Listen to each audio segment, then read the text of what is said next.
بسم الله الرحمن الرحيم. But now in this new world we exist in, it's the targeting of Muslims. The communist Chinese, the capitalist American, the Hindutva Indians, the French. It doesn't matter. If you're Muslim, they're going to target you. What level you're practicing at, they don't really care. They don't really care whether you've got a beard or a hijab or a scarf, or they don't really care about that. If you say, Ashhadu an la ilaha illallah Muhammadur Rasulullah, you're a target.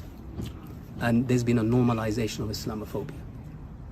So there's one thing I tell you, brothers, I spent 3 years in Guantanamo, 2 of those years in pure solitary confinement. I saw 2 prisoners beaten, tortured to death, with their hands tied to the top of the cage, to death, being kicked and punched to death by American soldiers. And that guy said on his lips, the last word he said, Allah, Allah, Allah. And they kicked him because he said Allah. They found it funny. His autopsy report and the entirety of his life is featured in an Oscar-winning documentary called Taxi to the Dark Side. What? Because he was a taxi driver. Taxi to the Dark Side. Do a search for it. Taxi to the Dark Side. I'm an eyewitness to that. After all of that, 3 years without charge, no trial, no court, no prosecutor, no defense, nothing. Just a cell that measured 8 foot by 6 foot. No window, no communication, in a cage. You can't come out the cage.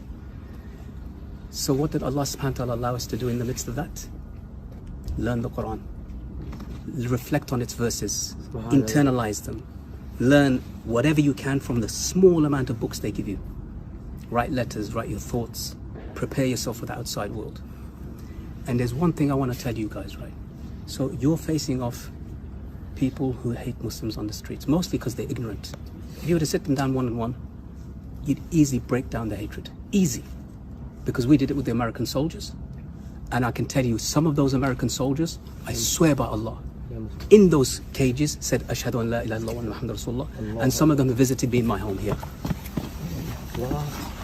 So don't let your enemy and your abuser and your tormentor and your jailer become your teacher. What do I mean by this? This terminology says, our enemy is not our teacher, comes from a famous mujahid. His name is Umar al-Mukhtar. He fought against the Italian fascists. 1923. Fascists, 1916. In the desert. He was 70 years old. When the Muslims captured Italian prisoners and they wanted to torture them, he said, our enemy is not our teacher. Our teacher is who? Rasulullah sallallahu alaihi wasallam. For 20 years we are if he had been that way, if Rasulullah sallallahu alaihi wasallam had been that way, we wouldn't be Muslims today. Because the message of Islam couldn't have been spread by force. He forgave those who tried to, like Al-Wahshi and Hind and Abu Sufyan, he forgave them. And Islam, and they became leaders of Islam. They're the ones that chained themselves at the end, isn't it? Yeah. The Muqtaz, they chained themselves at the end, so that no one runs away. So this, brothers, when you think about this, if you come across these guys, you come across these people, if they're going to fight you, fight them. Stand firm. Don't back off. You have the right to self-defense in law and in Islam, in every law. You have the right to defend yourself proportionately. Doesn't mean like if he hits you, you stick a knife in him. No. If he hits you, you hit him back. Knock him down. But when you're able to speak to that person, show him that you're dignified, show him that you're a person of honor, show him that you're a person of faith, of Islam. And that will, my brothers, allow, this is what Allah says in the Quran, idfa billati hiya ahsan. Respond with, hit back with that which is better. فَإِذَا الَّذِي بَيْنَكَ وَبَيْنَهُ عَدَاوَةٌ. So that between him and you, there is animosity, كَأَنَّهُ وَلِيٌّ حَمِيمٌ. And he becomes like a close friend to you. And that's why I bring you back to, there's Guantanamo soldiers who in the beginning abused us, they stripped us naked, they beat us, they kicked us, they spat upon us, they cursed Islam.